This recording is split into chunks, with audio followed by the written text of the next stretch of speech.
അല്ല നമ്മളെന്തിനാണ് ഇവിടെ വന്നത്? നിന്നെ ഒരു പെണ്ണിനെ കാണിക്കാൻ വന്നതാ. പിന്നെ ഇയാടെ പറച്ചിൽ കേട്ടോ ഞാൻ പെണ്ണ് കാണാതെ കിടക്കുവാന്ന് തോന്നുന്നു. അതല്ല നിന്നോട് പറഞ്ഞത്. പിന്നെ നിനക്കൊരു പെണ്ണിനെ ഒപ്പിച്ചു തരാൻ വന്നതാന്ന്. പോക്കൃത്തരം പറയരുത്. ഞാൻ ഒരു പ്രവാസിയാണ്, അല്ല നിന്നെ പോലെ തോന്നിവാസിയല്ല, മനസ്സിലായോ? ഈ കാലിനോട് എങ്ങനെ പറഞ്ഞ് മനസ്സിലാക്കാനാ? എടാ നിനക്കൊരു കല്യാണം കഴിക്കണ്ടേ? കഴിക്കണം.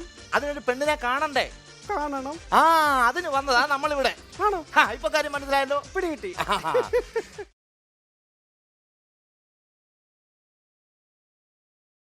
ഇത് മതി. എടാ കാല തല്ലു കൊള്ളിക്കൽ. ഇതല്ലേ പെണ്ണ്. ഇതല്ലേ പെണ്ണ്? അല്ല നിങ്ങൾ ആരാ? പെണ്ണല്ലേ? ഇതൽ പെണ്ണല്ലത് വേറെ പെണ്ണ്. ഞാൻ കാണിക്കാം, നീ ഇവിടെ അടങ്ങി നിക്കേ. അപ്പൊ ഇത് ചമയവിളക്കിന് പോകാൻ വേഷം കെട്ടി വന്ന ആണാണോ? ഇവൻ തല്ലു കൊള്ളിച്ച് അടങ്ങത്തുള്ളൂ. നീ ഇവിടെ മിണ്ടാതെ നിൽക്കി, ഞാൻ പറഞ്ഞു തരാമല്ല. ആരാ? എന്താ നിങ്ങൾക്ക് ഈ ഫ്ലോറിൽ എന്താ കാര്യം? അല്ല ഞങ്ങൾ ഇവിടെ ഒരു പെണ്ണ് കാണൽ ചടങ്ങിന് വേണ്ടി വന്നതാണേ. പെണ്ണ് കാണാൻ ഈ ഫ്ലോറിലാണോ ചേട്ടാ വരുന്നത്? അല്ല പെണ്ണിന്റെ വീട്ടിൽ ചെന്ന് പറഞ്ഞു പെണ്ണ് ഇവിടെ ഷൂട്ടിംഗ് കാണാൻ വന്നത്. അപ്പൊ ഇവിടെ വരുമ്പോ പെണ്ണിനെ കാണാം, ഷൂട്ടിംഗ് കാണാമല്ലോ. കാണാം, താളി ഓടിക്കാം. അത് പറയണ്ട. അല്ല ഇയാളാരാ കൂടെ ഉള്ളത്? ഇത് പറഞ്ഞില്ലേ ഭയങ്കര ഗൾഫുകാരനാണ് ഇദ്ദേഹം. ഗൾഫുകാരനാണ്. അല്ലെ ഒരു ഗൾഫുകാരൻ ഇതുപോലെ ഇങ്ങനെ ഓടി നടന്ന് പെണ്ണ് കാണേണ്ട ആവശ്യമൊക്കെ ഉണ്ടോ? എനിക്കിങ്ങനെ ഓടി നടന്ന് പെണ്ണ് കാണേണ്ട കാര്യമേ ഇല്ല. സത്യത്തിൽ എനിക്ക് വേണമെങ്കിൽ അറബിയുടെ മകളെ എനിക്ക് വിവാഹം ചെയ്യാമായിരുന്നു. അയ്യോ പിന്നെന്താ വിവാഹം ചെയ്യാതിരുന്നേ? അറബിയുടെ മകളോട് സമ്മതിക്കണ്ടായോ? പോയിന്റാണ്. ഞാൻ ഷർട്ട് ചെയ്തു. അല്ല ചേട്ടൻ ഗൾഫിൽ ആരുടെ കൂടെ ആയിരുന്നു വർക്ക് ചെയ്തിരുന്നത്? ഞാൻ അൽ അബീസിന്റെ കൂടെ ആയിരുന്നു വർക്ക് ചെയ്തിരുന്നത്. ഓ നല്ല പണിയായിരുന്നല്ലേ? മുട്ടം പണിയായിരുന്നു, അതൊന്ന് കാണണമായിരുന്നു. അല്ല നീ ആരുടെ കൂടെ പണി ചെയ്തെന്നാ പറഞ്ഞേ? അൽ അബീസ്. അയ്യോ അറബിയുടെ ഒക്കെ ജോലി ഇവന്റെ ഒക്കെ ഭയങ്കര ഭാഗ്യം തന്നെ. അറബിയോ? ആ ആര് പറഞ്ഞ അറബിയുടെ കൂടെ ആയിരുന്നു? പിന്നെന്തോ അത്? അൽ അബീസ് എന്ന് പറയുന്നത് എന്റെ ഒട്ടകത്തിന്റെ പേരാണ്. അല്ല ഈ ഒട്ടകത്തിന് പേരൊക്കെ ഉണ്ടോ? ഉൾപ്പെടെയും പണി. ഒട്ടകത്തിന് പേരൊക്കെ ഉണ്ടോ അങ്ങനെ? പിന്നെ ഇവിടെ ആനയ്ക്ക് പേരിടുന്നില്ലേ നിങ്ങള്? ആന മംഗലാകുന്ന കർണൻ, അതെ അതെ, എടപ്പാൾ രാജൻ എന്നൊക്കെ. അതുപോലെ ഒട്ടകത്തിന് കൂടെ ഞങ്ങൾ പേരിടും. ഓ അബീസ് എന്നായിരുന്നു ഞാൻ എന്റെ ഒട്ടകത്തിനെ വിളിക്കും. അപ്പൊ നിങ്ങൾ ഇങ്ങനെ ഫുൾ ടൈം അപ്പൊ ഒട്ടകത്തിന്റെ കൂടെ കറക്കുമായിരുന്നു? ഫുൾ ടൈം ഒട്ടകത്തിനോട് പറഞ്ഞാൽ ഒട്ടകത്തിനെ കറക്കണം, പാട്ട് പാടി ഉറക്കണം, ഇതൊക്കെ ഇവന്റെ ജോലിയല്ലായിരുന്നു. ഞാൻ ഷർട്ട് ചെയ്തു. അല്ല ഈ ഗൾഫില് കറക്റ്റ് ആയിട്ട് എവിടെയായിരുന്നു? ഗൾഫിൽ സത്യത്തിൽ ഞാൻ പ്രേക്ഷയിലായിരുന്നു. അല്ല എന്തായാലും ഗൾഫിലാണല്ലോ, അതൊക്കെ സ്ഥലമൊക്കെ എന്തിനാ അറിയുന്നേ? ഗൾഫിലാ. അല്ല എത്ര കൊല്ലം ഉണ്ടായിരുന്നു അവിടെ? ഞാൻ 5 വർഷം. ഓ 5 വർഷം. 5 വർഷം മണനാനത്തിൽ ജോലി ചെയ്തവനാണ്. എവിടെ? മണനാനൻ. അപ്പം അറബിയൊക്കെ പറയോ?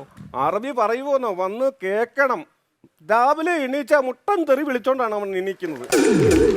രാവിലെ തൊട്ട് തുടങ്ങുന്നത് കിടക്കുന്നതും വരെ അവൻ എന്നെ പറയും. ചേട്ടാ തോന്നുന്നല്ല അവൻ എന്നെ വിളിച്ചു പറയും. അതല്ല പിന്നെ നിങ്ങൾ അറബി പറയുമോന്ന്?